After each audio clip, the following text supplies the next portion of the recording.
right? Yeah. Let's go, baby! We're going to college football playoff! Woo! Let's go, Bearcats! From the streets of Cincinnati, welcome to the jungle!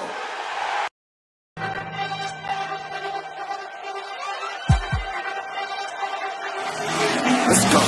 Stripes, stripes, stripes, stripes, stripes, stripes, yeah. Stripes, stripes, stripes, yeah. Stripes, stripes, stripes, yeah. Orange in the day, black in the night. Stripes in our veins, sparks gonna fly. The beast is awake, orange, black and white. Cause when the jungle come alive, day we ignite and stripes.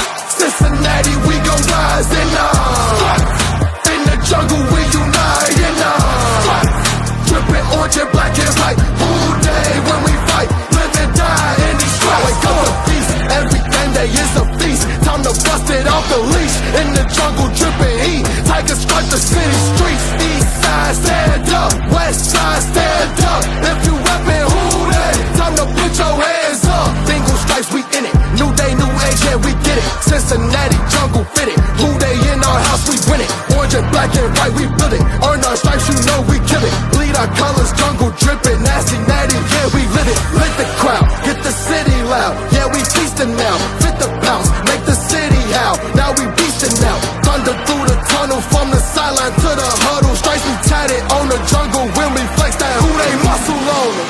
Stripes, Cincinnati, we gon' rise and in the jungle we unite and dripping orange and black and white. All day when we fight, live and die in these stripes. Stripes. Now who gotta move like it on? Stripes. Now who wanna move crossing on? Stripes. Now who wanna move on? If you got stripes and you let the city know you rock 'em, yeah we got 'em, yeah we fought 'em. Like that black and orange upon 'em, bingo bottle, never stop it till the beast of feasting on 'em. Who they rockin' with the diamond stripes, flossing on the ring. Cincinnati, she's our queen, we gon' show the world who king. Orange in the day, black in the night. Stripes in our veins, sparks gonna fly. The beast is awake, orange, black and white. Cause when the jungle come alive, day we ignite and Cincinnati, we gon' rise and in the jungle we unite and dripping orange and black and white. All day when we fight, live and die in these stripes. Now who gotta move like it on? Now who wanna move crossing on?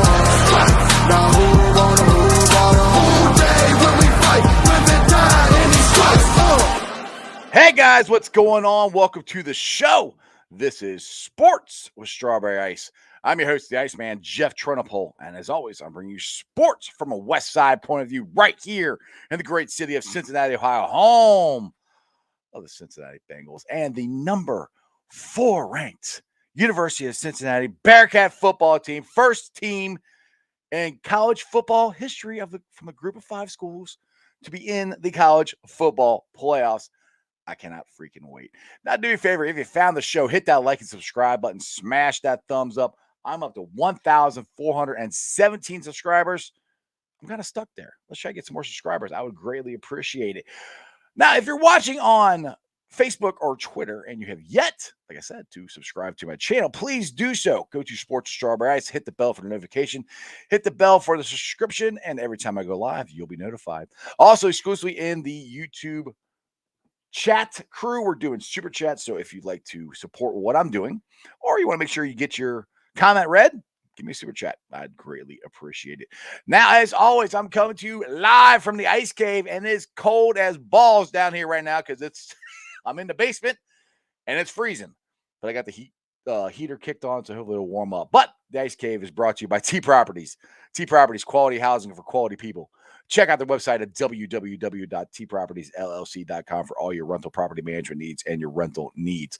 All right, guys. Sorry I missed the show yesterday.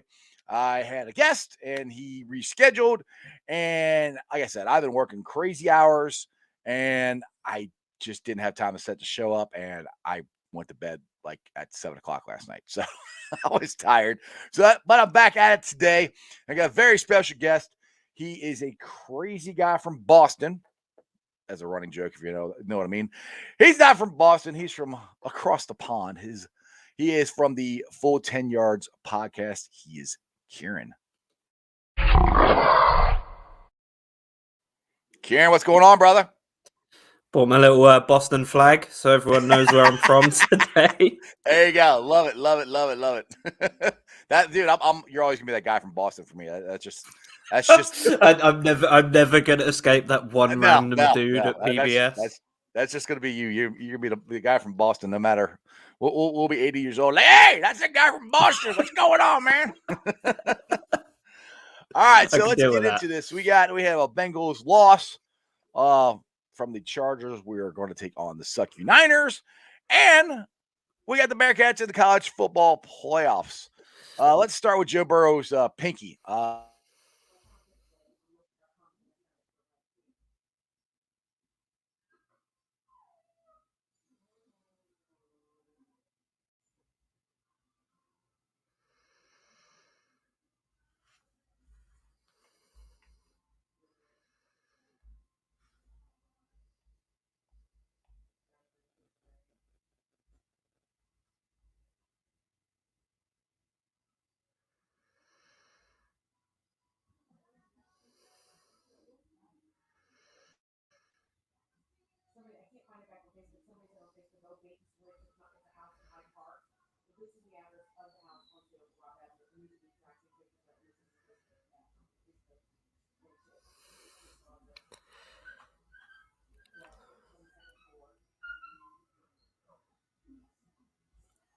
Apparently Jeff froze. I thought that was my end.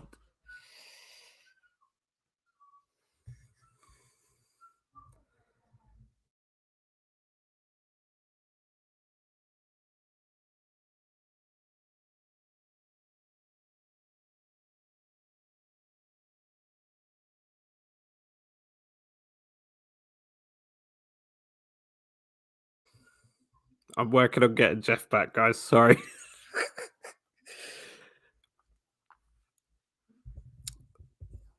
But yes, hello again, everyone in chat. I would try and keep you entertained, but I'm not good by myself. Texting Jeff if we get back in very soon.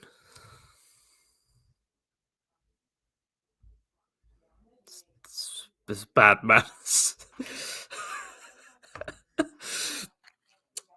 I guess I'm gonna hold down the fort until Jeff's here. So he just said he just lost internet chat. He'll be back in a second.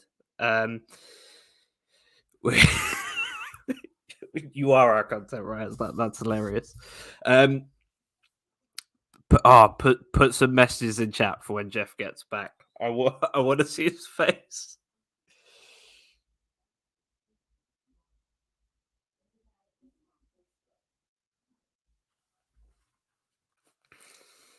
All the prayers for Jeff in chat. Make sure his internet gets back. Here's the thing, Sam. I would love to talk about the Bengals, but it's better when Iceman's here because as much as, you know, I'm from Cincinnati. Well, I live in Cincinnati. I enjoy the Bengals. It's that damn man Joe Burrow. Like, ever since I watched him, he first came to LSU in 2018. I was like, this guy's all right. Had a decent first season, sort of, you know. What wasn't great was definitely like an LSU quarterback at the time where his whole job was handing the ball off. And then that 2019 season, he throws 60 touchdowns. And it was, to me, it was so crazy to me. I'd never seen a quarterback do that. So that's one of the things. Hey, I'm back. I was just talking to your chat about Joe Burrow. This is interesting. Well, like I said, it's cold as crap here in the house. We have to plug in heaters. So my lovely wife plugged in the heater upstairs and blew a circuit. Oh, Jesus Christ! So it just popped it, and I lost everything. I'm like, okay, well, so I'm texting you like, I hope you're still on because I'm not. you gone now? I'm back. So what were we We had talking about on my show? I was talking. So it was a few minutes of radio silence until I was like, "Oh, texting you, making sure you were good." Yeah. And I'm like, then, I'm actually going, I'm good. I just can't talk right now. I have no and internet. then chat told me it's my show, so I started talking about Joe Burrow. There you go. There you go. Well, what I was going to say is where I was talking about Joe Burrow and his pinky. He injured it pretty early in Sunday's game, and he finished the game out. And I don't honestly, yeah, he threw an You interception. remember what I text you, right? Dude, I got sleep deprivation During the game. Oh, what? No. During the game, when I said Joe Burrow's a psychopath. Oh, yes. Was that? Yes, you did. I remember that now. I do remember that. I'm like, I did. Well, that was when you knew it before I did. I didn't even know he hurt his pinky. I didn't know he dislocated his pinky till like halftime. Yeah, and the crazy thing is, you saw it like off at a right angle like this, and you're like, damn, that looks like the same injury he had when Dwayne Haskins beat him out for the job. He still came straight back out there. Absolutely. Me and my girlfriend were watching it, and he taped his finger on the sideline, and then he put a glove on, but came on the field with no tape, no glove. I was like, Jesus Christ. He's like, screw this. Well, I was talking to Bengals Captain Monday, and somebody was telling us where he threw the ball, and he like screamed, like, yeah, I saw the video. It looked like he was in pain and just pissed off, like, you stupid God. Like, I ain't got time for this crap. Yeah, that's what we learned about Joe in that 2019 season at LSU is. So I don't know if I text you the picture, but I was talking about it on Twitter a lot. The famous picture of Joe being blindside blocked on a pick by a UCF player. Yeah. That man changed after that. That knocked something loose in his brain where he just turned into the ultimate competitor, complete psychopath. It doesn't matter if his leg's hanging off, he'll still try and play. Exactly. I'm trying to get caught up on the chat crew here, and everybody's making fun of my me losing the channel here. It says Royal Flush Terry says Cash App for the internet bill. It wasn't the internet; it was my house. Like I said, it's cold down here. We plugged in a heater and it popped the circuit. So, so anyway, all right. I know how cold it is right now. I woke up to snow. I was not impressed. Oh, dude, I went to work last night and I was watching before I went to bed. I was watching some of the weather guys. They're like, "Oh, it's not gonna be that much snow. It's barely gonna be anything." I walk outside. I'm like, "Not much snow. My ass." I'm like, "The road's covered. Like, it sucks." I'm like, what the hell? Good job, Texas. We'd have been screwed. Yeah. So, all right. So, Joe Burrow is most likely going to play. It sounds like Trey Hopkins and Riley Reif are going to be back, and also Trey Waynes is cleared for practice. So I saw that. That's huge for you guys. Yeah. So hopefully Trey Waynes comes back. I don't know about Cheeto. I'm not sure if Cheeto is going to play or not. We'll have to. I think that's still day to day. We'll have to find out. Tommy goes, I tuned in and the Iceman wasn't here. Why am I not surprised? Stupid house. It's cold. That's the problem here. So anyway, what's your thoughts on? Let's go back to the Chargers game. What's your thoughts on that game? I mean, we got off to a terrible start. I think the biggest problem was we didn't have Riley Reif, we didn't have Trey Hopkins, and our run game was nothing. And that was what we were relied on big time the last 2 weeks. But dude, they came back. They were within 2 points. If Joe Mixon doesn't fumble that football, I think we're taking a lead.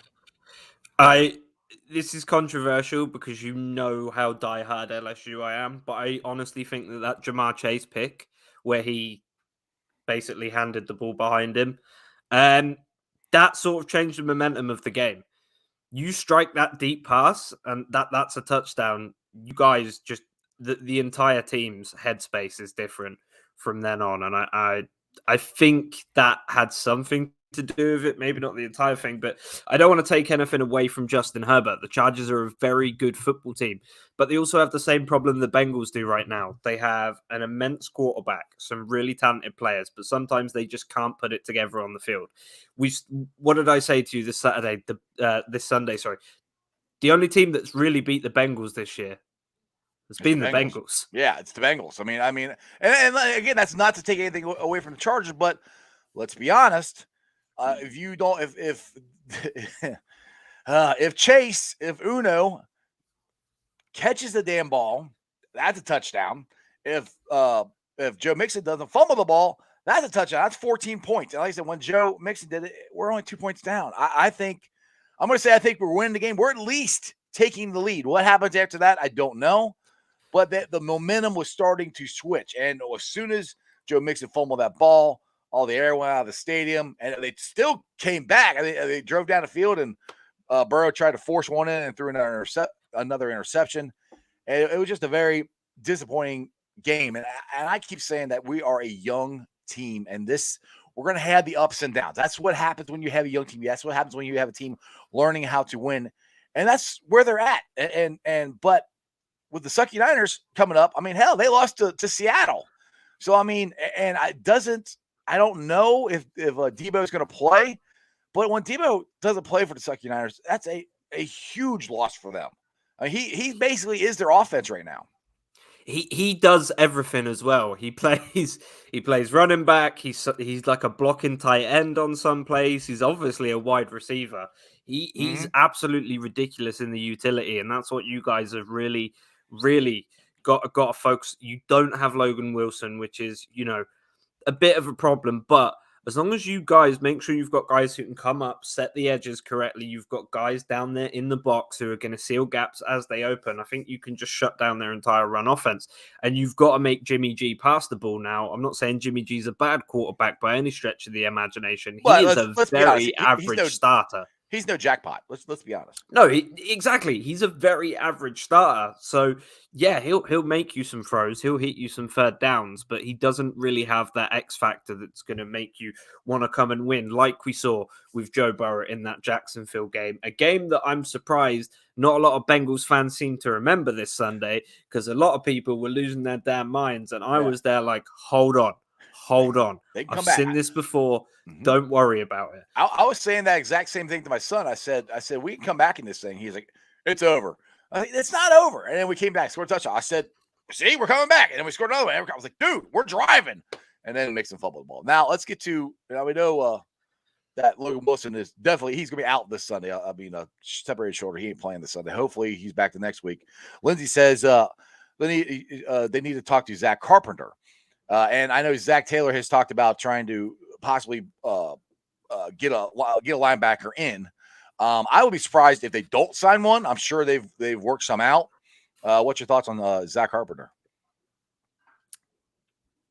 I mean, in terms of like a guy to fill a spot, I think he's kind of really good right now. Thank you, Blackthorn. I do think you potentially have some guys on your practice squad as well that you could maybe throw in there. I'm not 100% familiar with. Well, that's kind of what Zach said too. He said we got guys who've been on the team for months and stuff, and he said I'm more comfortable relying on them. Which honestly I don't blame him. I mean, because they've been here, they've been in the system, they know more about what's going on than somebody off the street. But I do think as far as a body goes, for worst case scenario, they do need to sign somebody, because I think I think Marcus Bailey's going to be back, so that's going to help. You got Bailey and Pratt, so those are your two starting linebackers. It's just the guys behind them is what. A lot of this game is going to be Jesse Bates. He's going to be calling a lot of adjustments. I think this week, where he's going to have more inexperienced linebackers in front of him. I think Jesse Bates's brain is going to get a proper workout this game. He's going to be very, very field general out there, but it literally is just stopping that run, and then you've got to force Jimmy G to throw. He doesn't have Debo. All you've got to keep covered then is George Kittle. I know he's hard to cover, and Brandon Ayuk, another guy who's ridiculously hard. If Debo's not in there, Kittle's a guy he's gonna be their main target. You got to get him covered.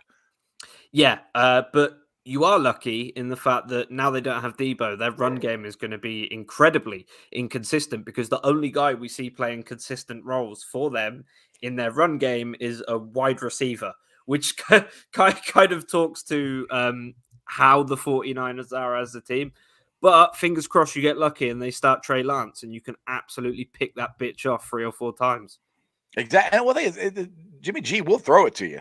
I mean, so with and until he brought it up, I think it was Royal Flush Terry. We have Trey Waynes back, but like I said, he's been out for a month. I mean, he's going to help. I mean, it's going to take him a little while to get back to game game shape and game speed. I would think. Hopefully, I'm wrong. Hope it comes in and he's plug and play and he's just like he hasn't missed a beat. But I would be surprised if that happens. So we got some issues with. Looks like we're gonna get our offensive line all back.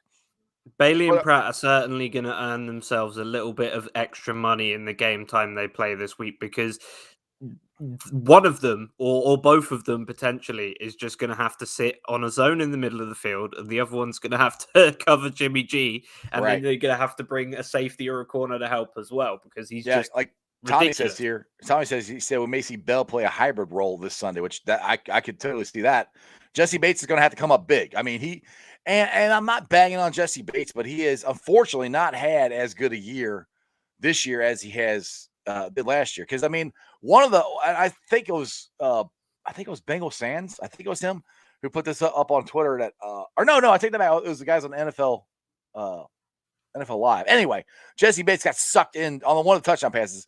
Jesse Bates got sucked in, thought it was a run, and they threw it right over the top of him to Keenan Allen for a touchdown. Those are the plays that Jesse Bates wasn't making. I mean, you're going to make a mistake from time to time, but he's been doing that a little more this year than he has. So it's really, he's going to be a key to this defense. He really needs to have a really good game with Logan Wilson out. I think a little bit of that is Jesse Bates second guessing himself because he knows he's got that contract coming. Yep. I think he's trying to go a little bit too hard. Whereas if he just trusts his instincts and stops second guessing himself, like you said on that play where he gets burned, I don't think that normally happens to him. He rarely gets left with his eyes in the backfield. He's always great to transition upfield, get his head around and locate the ball. And that just wasn't one of those plays. So that was, I think it's just one of those things. He's going a bit too hard, second guessing himself. Just pay him the money. I think he'll be fine.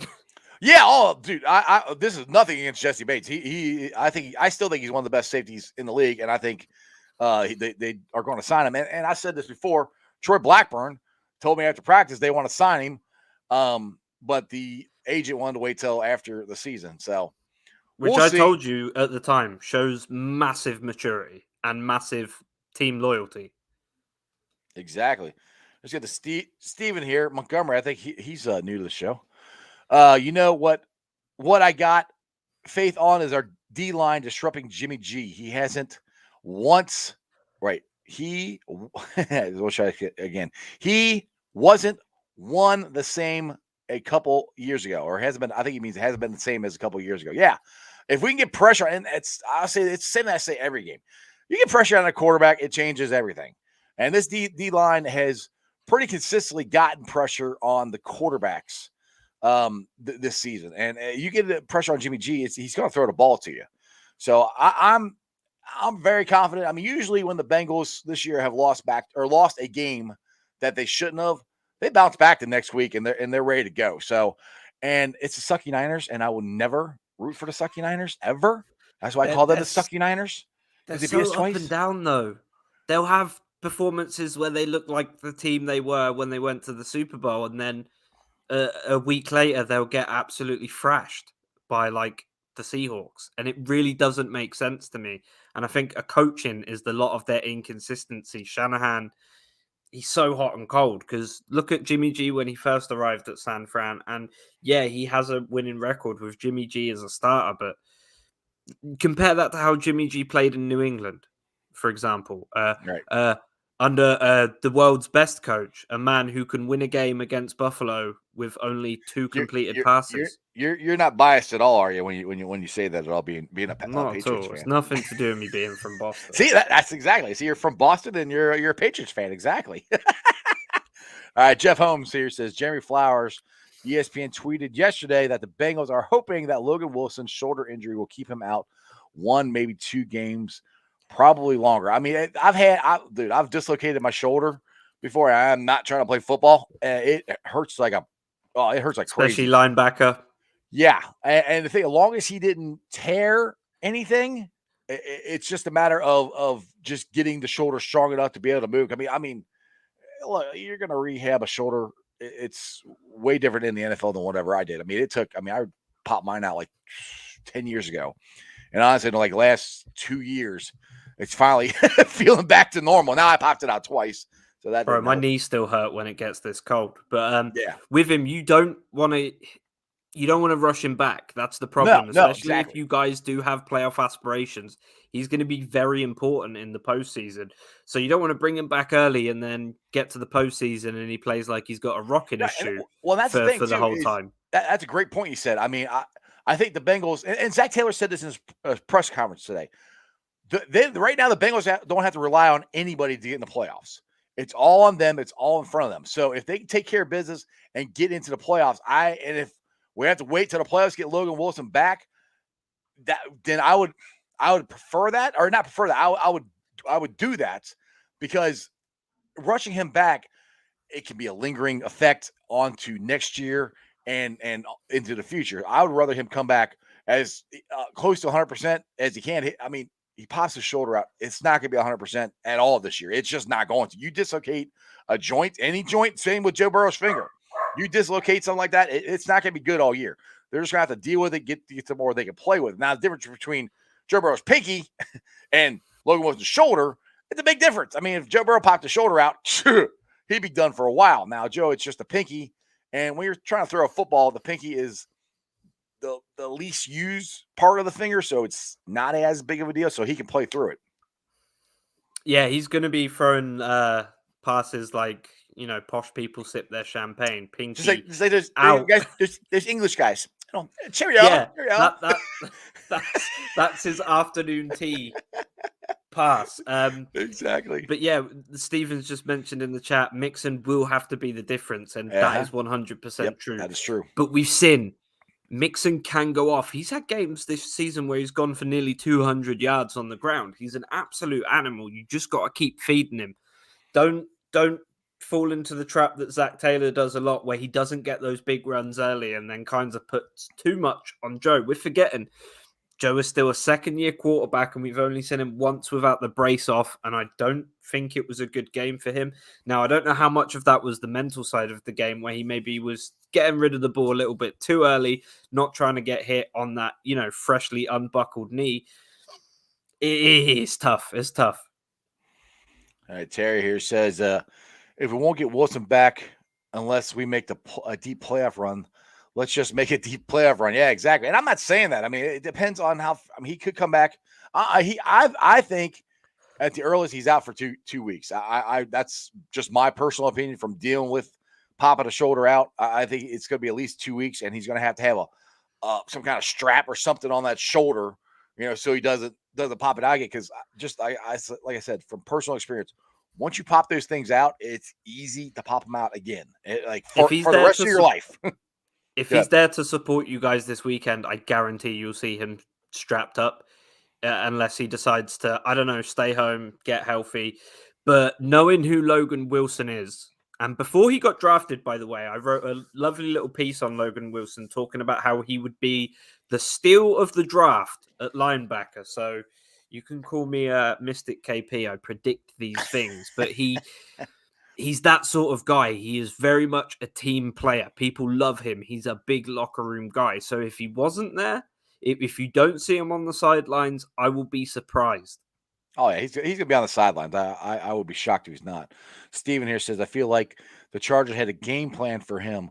We could have switched it up like LaFleur does with Jones and Green Bay, running sweeps, screens. Taylor has to elevate the offense. I agree to that to a certain extent. A lot of it, to me, we did not have Riley Reef and we did not have Trey Hopkins, which, Steven, goes to your point. They could have switched it up and done something a little different. I agree with you on that. And that's where I'm coming back this week. We got them both back. And the 2 weeks before that, the Raiders and then the oh crud, who was that we beat after the Raiders? I can't remember. Steelers. Yeah, the Squealers. Joe Mixon ran all over the place. So I think they're going to get back to that with a healthy offensive line. And with the defense banged up, you're definitely going to have to ball control, because you're going to have the best defense sometimes is offense. Control the ball, running game, burn the clock up. That's what I think their game plan is going to have to be this week, because of the guys on the defense that are not going to be there.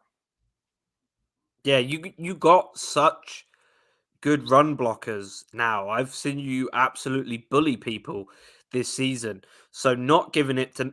Here's the thing with Mixon as well. As a tough guy, as a tough dude, the fact that you're not giving it to him 25 times a game is just confusing to me, because he is going to move the chains. He is going to Right. get you the yardage. And sometimes in those short yardage situations where it is a 2nd and 3, it is a 3rd and 1, it's the perfect guy to go to, because he's always going to get you a couple yards. Yeah, exactly. No, Blackthorn here is talking about injuries. He said Ravens had more injuries, excuse me, than anyone all year, and look how they're doing. For the Bengals, it should be the next man up and keep going. I agree with you on that, Blackthorn, but the reason the Ratbirds are where they're at, and I hate to say it, is Lamar. If Lamar wasn't as good as he is, they wouldn't be anywhere close to what they're doing. I mean, he has pulled games out of his ass this year. I mean, let's be honest. And I think honestly, I think it's starting to wear on him. I mean, they've put everything on Lamar Jackson, and that's where he's getting to the point where he's trying so hard. He's trying to make a play. He's just throwing the ball up, and that's where he's getting intercepted. So he's a phenomenal talent, but it's a team game. Yes, exactly. And that can only, that's a great point. That can only last so long. And him getting, and I've said this about Lamar Jackson, and I think Steve Young said it, or somebody said, there's a lot of young running quarterbacks. There's not a lot of old running quarterbacks. That's where I'm like, enjoy Lamar Jackson for now, because eventually all these hits he's taking and everything are going to catch up to him. And this year is really going to wear him out. It already has. That's where they're starting to fall back, I think. Well, so look at the playoffs last year. What's that? He got hurt in the playoffs last year. Yeah, exactly. So a lot of it, like I said, a lot of the Ravens, yes, next man up, you're right. But Lamar Jackson has just been unbelievable for them. So that's to me, that's why they've played. And look, the Bengals, knock on wood, we got lucky. We haven't had barely any injuries. I mean, this is the most injured we've been all year. Now, it sucks that it's the second half of the season. We're starting to playoff run, but it's still not injuries we can't overcome. It's still not things, it's not nobody's out for the year. I mean, Logan Wilson is the worst one. You're not missing Joe. Yes. Or you're not missing Mixon. You're not missing guys that make the whole team collapse around them or make the defense go or you know what I mean? Right. It's a tough situation. Logan Wilson is definitely the quarterback of that defense. But this is the time you can step up. This is the time you can say, hey, Logan, we are going to bring a big dub home for you. All right, Blackthorn says, so you're saying Burrow isn't as good as Lamar? No, that's not what I'm saying. Not at all what I'm saying. They're different quarterbacks.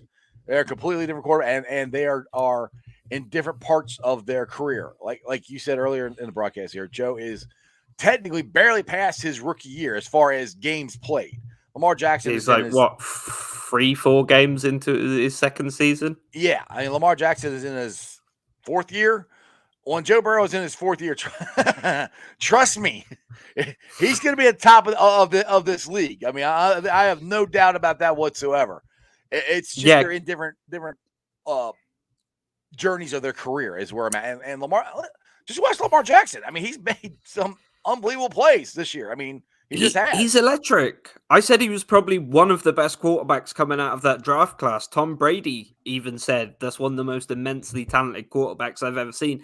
And Lamar Jackson is good, but it's comparing apples to oranges because Joe Burrow is by no means even close to as physically talented as Lamar Jackson. But Joe has a lot of things that Lamar Jackson can never have. He has that elite ball placement. He has that crazy good football IQ. I think even more so, he maybe has a bit more dog in him than Lamar Jackson. And that is not to downplay Lamar Jackson as a competitor, but just look at what Joe's been through compared to what Lamar Jackson's been through. Whereas you hear like the worst thing Lamar Jackson has had to deal with in his career is being asked, would you like to play wide receiver or tight end? Whereas Joe Burrow's had hand injuries. His leg fell off one year. He's been absolutely killing it though. So it's absolutely crazy. But both are phenomenal. Yeah, Joe. He said Joe can run too. Absolutely, Joe can run there. But Lamar Jackson and Joe Burrow are two different quarterbacks. They're not. It's not the same game. Joe doesn't. I mean, yeah, Joe makes plays with his legs, but not what Lamar does. And like you said, Joe's come off a knee injury. So no, I'm not saying Lamar Jackson is better, but I'm just saying the reason the Ravens or Ratbirds are where they're at is because of Lamar Jackson. I mean, that's not breaking news. I think everybody watching the show would agree with me because they've had so many freaking injuries. I mean, that's the reason they're in first place is Lamar Jackson. So let's get into your boy here because we've boasted. Both of us love Uno. We've boasted about how great he was playing in the first 7 games. The last 4 have not been that good. He bobbled another one, interception. What is going on with your boy? What do you think the Bengals need to do? Do they need to move him around? Because he did talk about that in one of the press conferences that LSU moved him around more to try to get him open. What's your thoughts on that? He's a rookie. You know what I'm saying? Yeah. What I was gonna say, dude's a rookie. He came into this season after taking a year out of football. He dropped like 2 free balls in preseason. Everyone lost their shit. He's had 200-yard games this season, multiple touchdown games. He's on pace to hit like I think 1,300 yards or something ridiculous. He's on pace to smash a bunch of rookie records. And even as a Patriots fan, I think Jamar Chase should very much win Offensive Rookie of the Year still over Mac Jones. It's crazy that people are losing their fucking minds about this. It's one bad game. I understand that he's had a couple drops, but where's this media circus for all the drops Jalen Waddle's had? Or for the drops that Devonta Smith's had? Or that Rondale... That every single player that a rookie wide receiver has had at least one drop this season. Right. I get that this one was on a main stage and it led to the interception, but where's everyone else? Where's everyone else's receivers getting dogged for drops as rookies? Right. Bro, Joe Rice had a ton of drops his rookie year. Exactly. Now the good thing is last week, and we talked about this at the beginning of the year, you take away one player, another one steps up. T. Higgins has stepped up the last 2 weeks and has been balling Insane. out. So that's where I'm like, my thought process eventually is they're going to get tired of T killing him, and they're going to try to double team him, and then it opens up Jamar again. And that's just the way it's going to be for as long as we have these two on our team. We like I said, we have 2 legit X receivers. They're 1 and 1A. You know, however you want to put it. Both those guys could be number 1 wide receivers on anybody. I mean, you got team. 3 if you count Boyd. But yeah, you got Boyd too. So that's to me, it's they're doubling Chase. T's open. So eventually they're gonna have to switch, or they're gonna have to figure something out, or T's just gonna kill him. So again, I'm not worried about that. And to me, the key to, and I've said this before, the key to this week is Joe Mixon, primetime, Joe Dean. He's got to get on his horse and run the ball down their throats. Like I said, we got Hopkins back, we got Reef back. I think it's gonna be a win. The one concern for me is if Debo plays. If Debo plays, then you got 2 elite guys that you have got to cover. And with Logan Wilson not being in there, that's going to be a problem. That's why I think Joe Mixon is a key to the offense and a key to the defense. Yeah, and even though he is a veteran, the best thing you can do to Jimmy G is put pressure on him. Absolutely suffocate him back there. Make him feel like he can't breathe and he's gasping for air. And that's how you're going to have to shut him down. Because as long as you can cover Debo 10 yards up the field, you're getting pressure. You'll be fine. Right, exactly. Now, Jeff Holmes here says he wants to know what's Big Willie's chances of getting the Pro Football Hall of Fame. Well, right now he's in the semifinalists, so I think he's closer than he's ever been, or he was there last year. I can't remember. So go to NFL.com and vote, so we can get him in there because for sure, Willie Anderson deserves to be in the Pro Football Hall of Fame. What do I think his chances are? I don't know. Pro Football Hall of Fame does not respect the Bengals and our players. So I would not be surprised if he doesn't get in. It's just what they've done, especially what they did to they don't Riley like this Paul year. Brown. They don't like Paul Brown because of what he did So now they hate on the Bengals. And it's tough because you are an immensely talented team and you have a lot of guys who should be in the Hall of Fame throughout your franchise's history. Absolutely. I mean, then we've talked about this a ton on here. And I was, like I said, I was very depressed and upset that Ken Riley did not get into Pro Football Hall of Fame. I am hoping like crazy Big Willie gets in because, I mean, Willie Anderson is the second best offensive lineman in the history of the Cincinnati Bengals. He'll even tell you that. I mean, you got Anthony Munoz, the greatest offensive lineman, I think, ever, in my opinion. That's the reason he's in. They could not keep Anthony Munoz out, no matter what they did. He was too good. You get to a point, if they didn't let Anthony Munoz in, then you're like, ain't that a bitch? They definitely bias against us now because dude's top 5 all-time lineman. Exactly. All right, so let's get into my Bearcats. And if you guys saw the beginning of the show before I got knocked off of it, I did another victory lap.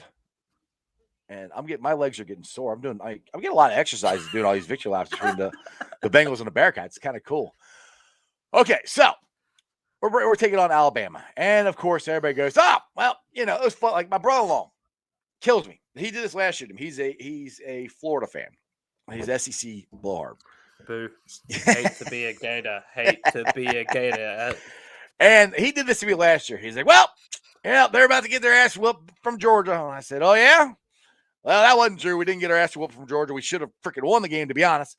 And then he comes back this year. Well, it was fun while it lasted. I'm like, well, Alabama's offensive line is not as good as it was last year. Their tight ends aren't that good. They lost their second best or first wide receiver this year. Dude, yeah. I'm telling you, we got a shot. I am not saying we're going to win. I have no idea. Am I saying the same thing I said against Georgia last year? We're going to play with them. We got a chance. We're healthy. We're hungry. We're here to shock the world. We have got at least 7 guys, I think, that will play on Sunday. That's the big difference. Now, I'm not saying it's more than Alabama, but we got guys that are going to play. So, like I said, your thoughts. I talk. Go ahead. I told you this already. The biggest problem you are going to face is Desmond Ridder starting cold. Like, you can't do that against Bama.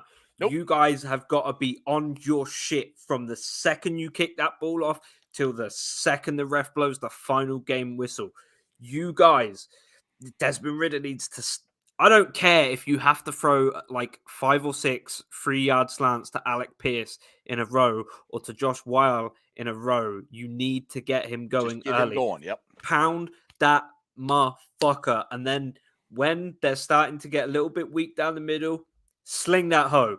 We know Desmond Ridder can throw that thing. He has got a cannon for an arm. Nay, a freaking howitzer. That guy can go off. You can stretch the field, and then on defense, this is where it's really important. You can hang with them on the defense. You have 2 of the best corners in college football, the best corner tandem in college football. You have some solid linebackers, some great safeties. Your front 4 is some absolutely huge, gigantic men from Ohio. Get in there, put your foot on their neck, and do not let up until the game is over. The only problem is, it's motherfucking Bama. Like, 20 dudes on that team are going to be playing on Sunday soon. Bryce Young is an absolute stud, but he's young. Get in there, suffocate him. Then Desmond Ridder, sling that motherfucker. I'm going to come down to nip it myself and kick you in the ass. You need to get going early. Well, I'll put it to you this way. What shocked me, I mean, and I was shocked at how many points they put on Georgia's defense. That shocked me. I did not see that coming up because nobody was scoring on Georgia this year. So because to me, the 2 best defenses in college football this year have been Georgia and Cincinnati. I think they've been the 2 best. But Alabama, the week before that, barely beat Auburn, and they had a one-legged quarterback they were playing. So it depends on what Alabama team shows up. Now, if they take UC lightly, which I think they will, I think they might be looking forward. I disagree there. Oh, you think so? Because Saban, we know what he's like. He doesn't even let freshmen talk to the media. That is a very, very disciplined football team. That's where I will disagree with you. Saban has these guys locked in. And I think they will show more respect to Cincinnati, even though they're the number 1 ranked team, than maybe anyone else in the top 15 in the college football rankings. Georgia would will. show I'll tell you. Cincinnati. I'll tell you, Georgia will because they know. Yeah, they Georgia know we know can play. you. Yeah, Georgia knows we can play them. But Saban is a genius, and he knows True. if he takes you guys lightly, you fuck him up. You've Yep. got an Alabama transfer at running back. He knows Lord. what this team is capable of. So that is where I will disagree. They will not take you lightly. Maybe the players are thinking that, but Alabama, Saban has got these guys so locked in. You will get 100% respect from that Alabama team. And that is what you deserve from the past 2 seasons you've had. You've not lost a regular season game in 2 years. That speaks for itself because Alabama have. Yeah, Desmond Ridder, I think, has only lost, 6 games in his entire college career, which is just absolutely ridiculous. I'm trying to find, I had the post for Ford here of what his stats were, and I put it on the page. I'm trying to find it, but I think Ford is, I think, a key to this thing on New Year's Day, that he needs to. He's got a chip on his shoulder. I can't find it. He's got a chip on his shoulder, and he wants to prove that Alabama effed up. He should have been the man, and I think he's gonna have a game. And I do, and we've said this almost every time we talk about the Bearcats. Dez has got to get off to a good start. Once he gets going, dude, he's unstoppable. And this is funny. I was talking to one of the guys I was tailgating with on actually the Steelers weekend. And we were talking about Desmond. And I said one thing. I said I hope he doesn't get drafted by the Squealers because I'll instantly stop rooting for him. He goes, he's not going to get drafted. He's not even going to get drafted. I'm like, what do you mean he's not going to get drafted? I said, dude, he's probably the second best quarterback in college football. I said, the kid from Pittsburgh's probably number one. He's probably the second one getting drafted. Oh, no, he's not. I said, have you watched a UC football game? I think, yeah, he's the second or third, depending on which, draft extra you're looking at in college football. But I'm watching a ton of tape on him for the new draft guide. I'm doing quarterbacks as we speak, and if you're drafting Desmond Ridder, here's the thing. You're not drafting him for what he is now. You're drafting him what he can be in 3 years because of his immense physical talent. But he has enough talent to be, a national championship winning quarterback at the college level. Mm-hmm. Just needs to trust in his coaching because his game isn't quite there yet, but he has a coach who can get everything perfect for him.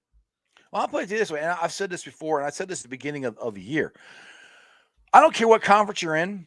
If you go back-to-back years, 12-0 in the regular season, you're a good damn football team. I don't care what conference you play in.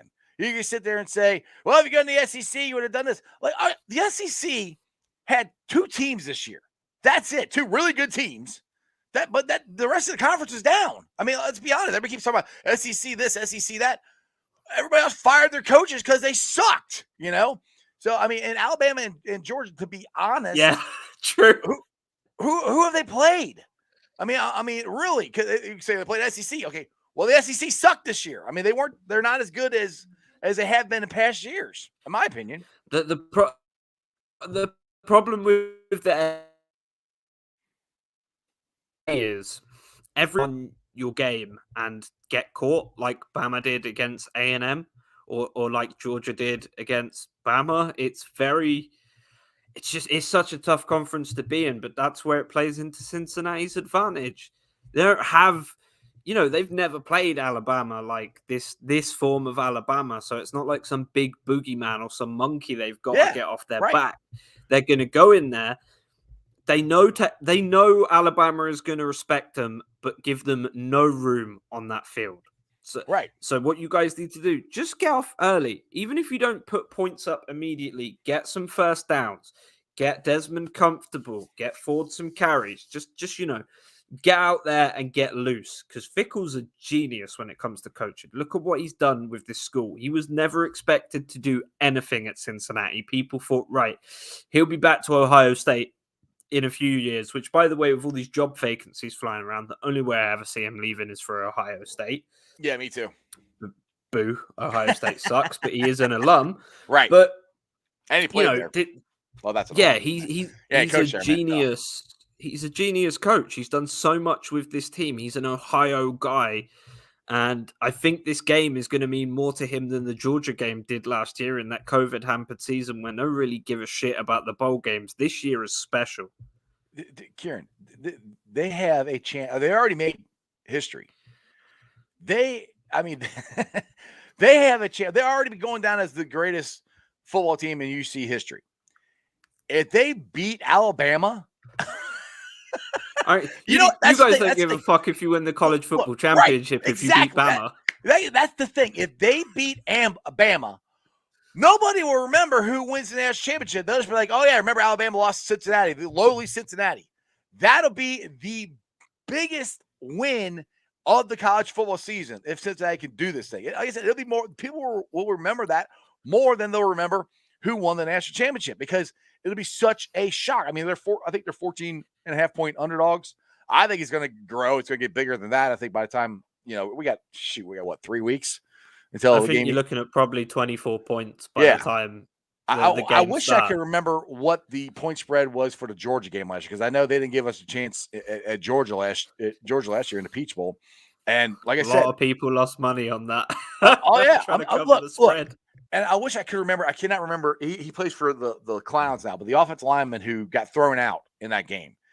If he doesn't get thrown out, I think we win that game because they were not getting pressure on Desmond Ridder at all until he got thrown out. Now, that's another key for me for the Bearcats this year is the offensive line has got to play their best game they played all year because the offensive line. No mistakes. Yeah, holding. It's been hit or miss this year. They haven't been as steady as they were last year. And Desmond can take off. He's athletic as well, but still, his biggest strength is his arm. That dude can sling it. Like, literally, it's scary how well he can get that ball out there. So, as long as you can keep that pocket up for him and he can get that ball out, you're going to have enough opportunities. Roy has a question here. He said, wasn't Watson Brown the last UC coach to play Alabama and beat Bear Bryant? Roy, that must have been the 80s. What? I don't know. I don't even know. I don't even remember Watson Brown as a coach, man. So you got me on that one, and I know a lot about UC history, but I got Jim Kelly, the color analyst, coming on tomorrow. So, Roy, remember that question and make sure you get on here tomorrow and ask because I don't remember. I have no idea. Yeah, Hudson. That's right. Thanks, Roy. Hudson got threw out. Yeah, that's who it was. So, yeah. And Fox says, okay. Yeah, I think it was. He said, pretty sure it was 21 points last year. I won't be surprised. It's going to be 21 to 24 points this year, I think. But, again, it's just – the talent on this team is going to show through, and these guys all came back. I mean, a lot of these guys could have left last year and gone to the NFL. They wanted to come back. They wanted to come back for this reason because so many guys stayed on the field last year and watched Georgia and watched confetti come down and get the Peach Bowl and all that, and they knew they had that game. They proved to themselves they could play with Georgia, where they could play with the SEC teams, and that's the thing. These kids aren't going in this game just happy to be there. Tim. UC's ex quarterback. Oh my God, I can't think of his name right now. He's on the radio here. Anyway, he has said when they did the Orange Bowl and the Sugar Bowl, they were just happy to be there. They were excited to be there. I think these guys are going to be there. It's going to be a business trip. They're going there to win this thing. They're going there thinking they can win. They're not going to just, let's enjoy this. This is great. Yada, yada, yada. No. They all came back. They dedicated this whole season to get to the point. Tony Pike, geez, thank you, Rob. I hate when I have brain cramps. I can't. But Tony Pike has said that they were just happy to be there. Crown, you said it too. Thanks. I don't know why. I'll start talking and I just brain cramp people's names. I got so much stuff going on. But that's another thing with this team. They're going to be ready to play. They're going there expecting to compete with this team. They're not yet. This is where I'm going to requote the famous Conor McGregor line, which I feel like a lot of Cincinnati players are going to say. We're not here to take part. We're here to take over.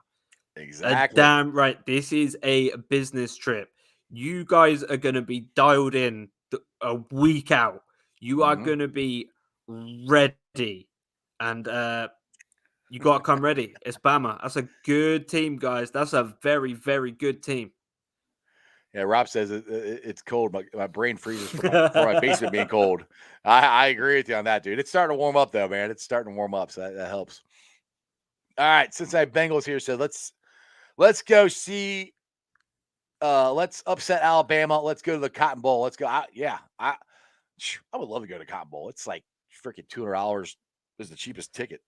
That would be awesome. It's like a $400 plane ticket. So, but can I tell you this? Texas. Yeah, if they win, and they go to Indy, I'm going to be in Indianapolis somewhere. I'll be at some bar close to the stadium. I'm gonna go have my flag because it's gonna be a long run, but I'll run my fat ass around that freaking stadium with my Bearcat flag, and they win this whole damn thing. I'll be joining you, trust me, because that would be a moment in history. Crown here says I have a question for you guys about Florida's new head coach. What do you got, Crown? Because actually, I thought Florida's was a head coach was going to be the defensive coordinator from Oklahoma. I thought for sure he was going to be there, but he went to not Oklahoma. He went to Oklahoma from Clemson. That's who I thought their new head coach was going to be. Well, Florida's had sort of a LSU-esque exodus of recruits. We lost a ton of guys with Brian Kelly coming in, but that's because a lot of people committed to Coach O. I don't want to let that speak to Brian Kelly and his fake Southern accent, which family. We down here in family, man. The funniest thing, someone posted a picture of him in a suit at Notre Dame with the caption, "I'd like one poor boy, please," which I thought that shit was so funny to me. But we've lost some big recruits like Dakotas Crawford, and now Max Johnson's leaving, which also means his brother, the top-rated tight end in the nation, won't be coming to LSU. And that's happening all over the place. I mean, the top quarterback going to Florida too. Yeah, the top quarterback going to Oklahoma is transferring, going to USC now. So players play for coaches. Yeah, I mean, and that's. I mean, well, of course you're going to go there, play for coach, and go there because you want to go there because of the system, because of the coach, because playing time, all that stuff. And to me, and like I just said about the SEC, I mean, Florida fired a coach, LSU fired their coach. I mean, that's where I'll ask your opinion on this. People are giving Riley Reif crap, and they think he left because he didn't want to play in the SEC. I don't blame him. I mean, I'm a guy that says work smarter, not harder. He can go to the Pac-10 and win that damn thing and go to the college football playoffs every year. He doesn't have to bang his head against LSU and Alabama and Georgia and all these guys every year. It's tough because Riley Reif, I'll tell you guys what he got offered because I don't know if everyone knows what he got offered. $110 million contract. USC bought both of his Oklahoma homes for $500,000 each, which way above asking price. He gets unlimited use for personal usage of the USC private jet. So if he wants to go on vacation, he can use the jet. And a $6 million mansion in Southern California. Now, I'm not saying it's all about money. And going to the SEC probably played a part in that. Yeah. But that's a lot of shit you just got. Yeah, going to SEC, have your own private jet, $6 million mansion. Sign me up. And just to answer the guys in the chat crew, no, I'm not going to do a victory lap naked. That won't happen. One, it's too damn cold right now, and nobody really wants to see that. And my neighbors think I'm nuts. They're Blackthorn about the victory lap. Now, Jocko Johnson, just disrespectful. Is disrespectful that you think the Bearcats would only get 2 field goals. Come on, they dude. Can't kick field goals, dog. Yeah, exactly. The field goal kicker. They need that's to score the one touchdowns. thing we suck at. Yeah, we can't kick field goals, so you haven't even watched the. Unless you're thinking you miss an extra point, which is actually entirely possible. But Bama's going to take you seriously. This can be a good game. Yeah, it ain't going to be no 56-6. So, no, I don't know it's coming. That is, and again, I'll keep throwing it out there. That's what everybody said about Georgia last year. I mean, dude, I'm telling you, the Georgia fans last year, and they still call on my show, but they are way more respectful than they were last year. They were talking all kinds of I garbage hate to me Bama last year. fans. I hate Bama fans. Oh, dude. Like, Well, you saw the idiot on Twitter who came after Bengal-Lorian and me and Hube and all them. He's crazy, dude. I don't even know. It was a Bengals post, and he's going off on us about Alabama. I was like, all right, dude, you're you in saw for a me shock. go off on him. Me and that other dude got his account suspended. We don't give a shit about no Bama fans. Some weak ass cousin fucking hillbilly dumbasses. I ain't got no concern with Bama fans. Now, Nick Saban and that team, they get a lot of respect from me. But them fans, them damn think a phone is a piece of twine in a tin can having asses, I don't respect them at all. Fuck the University of Alabama. I'll say what Coach O said in 2019. Roll Tide what? Fuck you. There you go. Kieran's throwing it down. All right, Cincinnati Bengal here says Alabama's never played UC, so it's going to be a good matchup. This is going to be a good match. Is over who's going to get the last touchdown. I hope UC sees. Matter of fact, I know it's going to be UC, one of the last touchdowns to win the game. Just going to be an upset alert. Look, put it this way: if UC does win this, it's going to be a close game. We ain't blown out. Nobody. I don't think, and that's what everybody keeps saying. UC's going to go there and get blown out. First of all, so what? I mean, Ohio State's got blown out how many damn times in the semifinals? Clemson got blown out by LSU. It ain't the first time. And that's the thing that kills me. If UC does go in there and for some gets blown out, everybody's like, see, they don't deserve to be there. I'm like, that's bullshit. You don't say that when Oklahoma goes there and gets blown out, or Clemson gets blown out, or Ohio State gets blown out. I mean, and by the way, Oklahoma times, gets blown out every time they've been in the college football playoffs. Right. Yeah, exactly. So that's where I'm like, that to me, that argument is there's nothing there. That doesn't hold any water at all, because almost every time in the college football playoffs they start, one of these games is a freaking blowout. Now I'm hoping it's Georgia over Michigan and not Cincinnati over or losing to Alabama. We'll find out. And like I said, I'm not going there saying we're going to beat Alabama. I don't know. We are going to play with them. It's not going to be. And if it's a blowout, then I'm wrong. And I'll be shocked. But I just don't think it's going to be a blowout. Crypt Keeper. Yeah, they respect you too much. We know this. Nick Saban, he's been around the block. He knows not to take teams lightly because he knows what happens when he does. Yeah, exactly. I mean, it's UC is too talented, and like I said, and the thing is, look, they got, and Bengals captain brought this up. They got nothing to lose. Everybody expects them to go there and get blown out. You get blown out. So what? Who cares? We're the first group of 5 school to be in the college football playoff. Not that I'm saying I'm happy with that, and that's all I want. No, I want more. I want to win the whole damn thing. But they literally have nothing to lose. So I don't think the pressure is on Alabama to not lose to Cincinnati. What does Cincinnati have to? I mean, if they show up and they get, like I said, they get their ass kicked, oh well, that's what I thought was going to happen. If they show up and they play and it gets close, Alabama's balls are going to get about this big, and UC's going to take over. My opinion. Hey, show them that Cincinnati cold. Them motherfuckers don't know what hit them down there with the mesquites and their badass barbecue. You got to go down there. Like I said, they're going to respect you anyway, but you got to earn the Alabama fans' respect, which is hard. Not a lot of them are literate. They struggle with internet usage and things like that. So that might be a little bit harder. But you guys go down there and give them a game. I'm damn sure you're going to get a lot of respect from the rest of the college football world.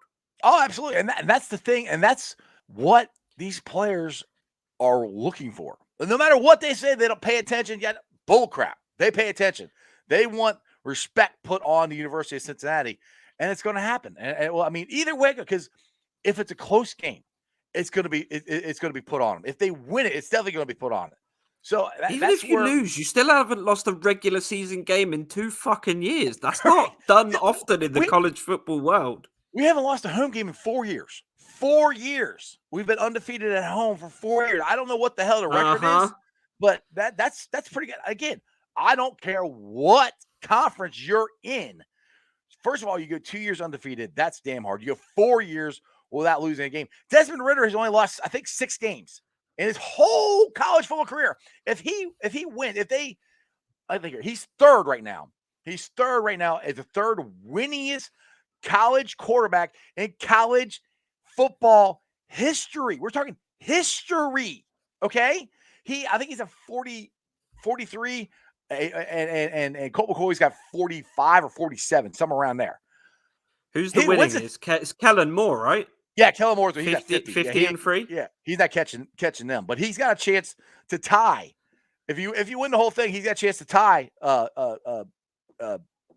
who I just said, the quarterback for Texas. Colt McCoy, yeah. Yeah, Colt McCoy, and be the second, be number 2 in the most. And the thing is, too, another thing, I got all this from Chad Brendel on the Bearcat Bounce podcast. His winning percentage would be higher than Colt McCoy's. So by that narrative, he would be the number 2 quarterback ever in college football playoffs as far as winning. That's huge. You can't argue with that. I don't care who you're playing. That's legitimate stuff right there. Yeah, no, he's a beast, and nobody can deny that. And he's got all the physical traits to be an NFL great. Rob says, mental note, with Kieran on Strawberry Ice, show is no longer You can't PG. get me talking about Bama, dog. I get angry. Oh, goodness. Well, hey, I got a question. There is some kind of rumor going on that we might be doing a podcast ourselves a little later on here. We'll see what's going on. But I got a question. We've been thinking about different names. I'm just going to put it out there. We might do it. We might not. I'll just put it out there. We've been trying to think of different names for this. And it's going to be, if we do it, it's going to be a college and pro podcast. Basically, Cincinnati, Bearcats, and Bengals, and covering that for you guys once a week. We're still working out the logistics. But we're trying to figure out a name. We've been bouncing different stuff back and forth. Kings of Cincinnati. I said the Cincy boy and the English boy, and what was the last one you said? Kings of Queen City, City Revival. Just some Cincinnati-based names. Yeah, so I know Crypt Keeper is awesome at coming up with different names and stuff like that. So if you guys got any kind of names for the podcast that we might be doing, we're not sure yet. We might be doing. We're still working out the logistics. Put them in the group chat or tweet Kieran or myself out and let us know. So, what are you doing Sunday? You going to watch the Bengals and the COURSE-UNiners? My team's on a bye week. But as it always goes, I have 2 screens. I watch the Patriots and the Bengals. But Bengals game this week. I'm going to have a big old flask of tea. I'm going to take myself some snacks. I'm going to get the Bengals up on the screen. And Joe Burrow needs to go out there and run the score up, man. Dude, I can't wait. It's a 4:25 kick. So it's going to be... You're going to be at PBS, huh? Yeah, I'll be there. And honestly, with my work schedule, I am happy it's later. So I can sleep in on Sunday and still go in and enjoy some tailgating and try to get in there early. I think the Bengals can win this. I mean, I pick them every week. But it's going to be close. And it just, like I said, it depends on if Debo plays. And you got it's crunch time. Yeah, and I love what Zach Taylor said. Everything is in front of them. It's in their hands. And that's what you want. They have worked their ass off to get the playoff bid in their hands. This guy got You've killed every single expectation that people have had of you.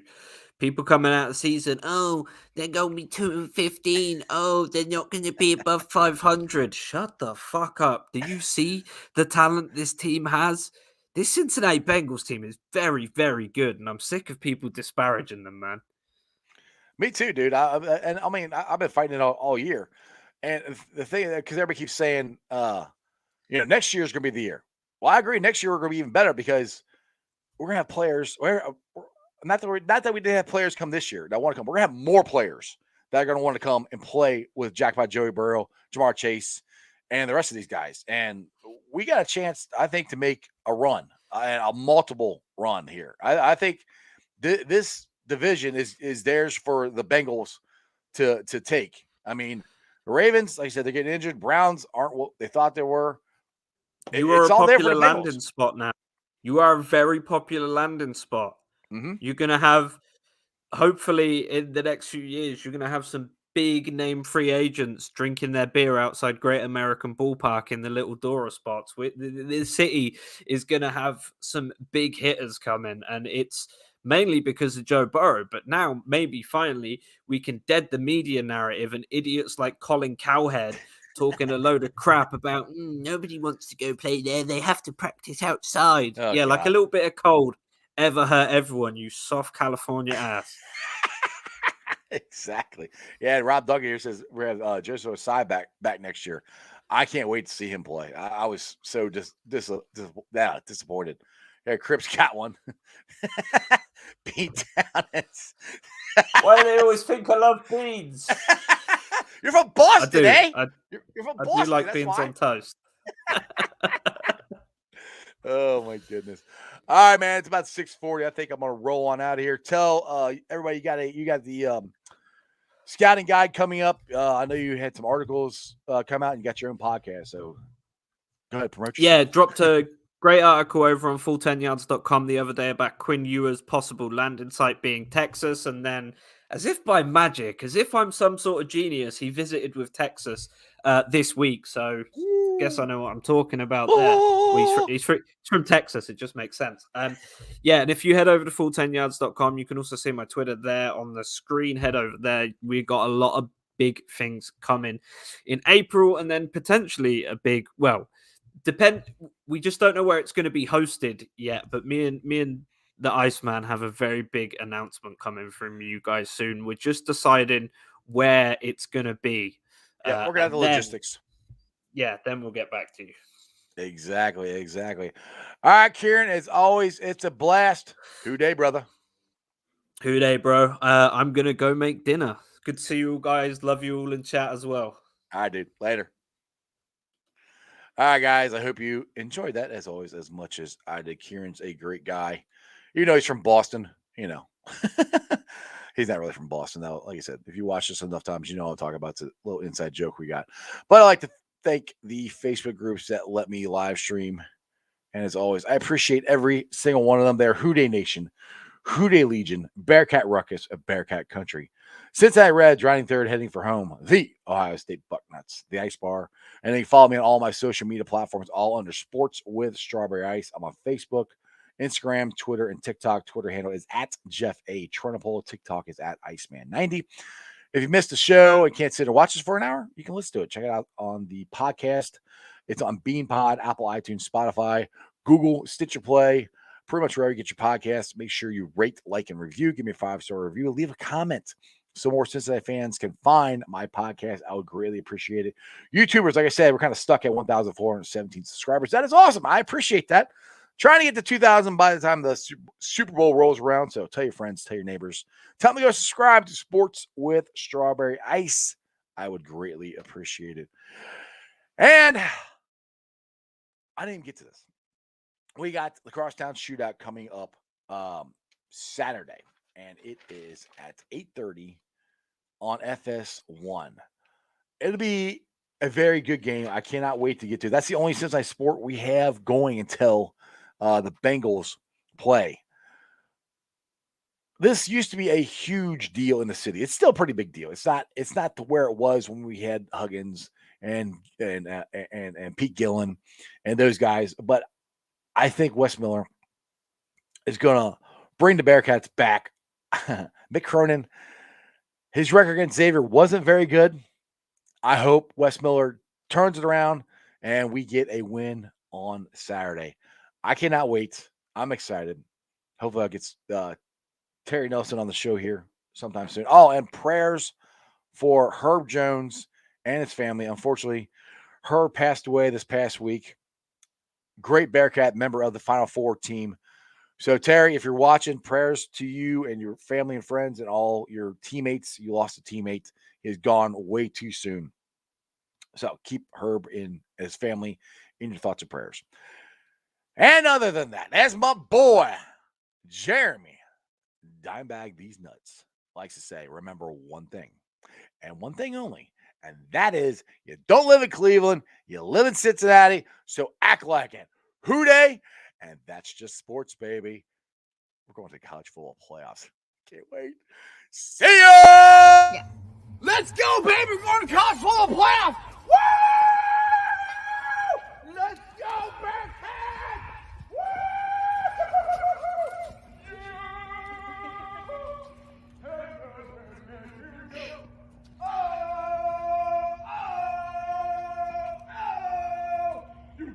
Let's go, Bearcats! Let's go, Bearcats! Let's go, Bearcats!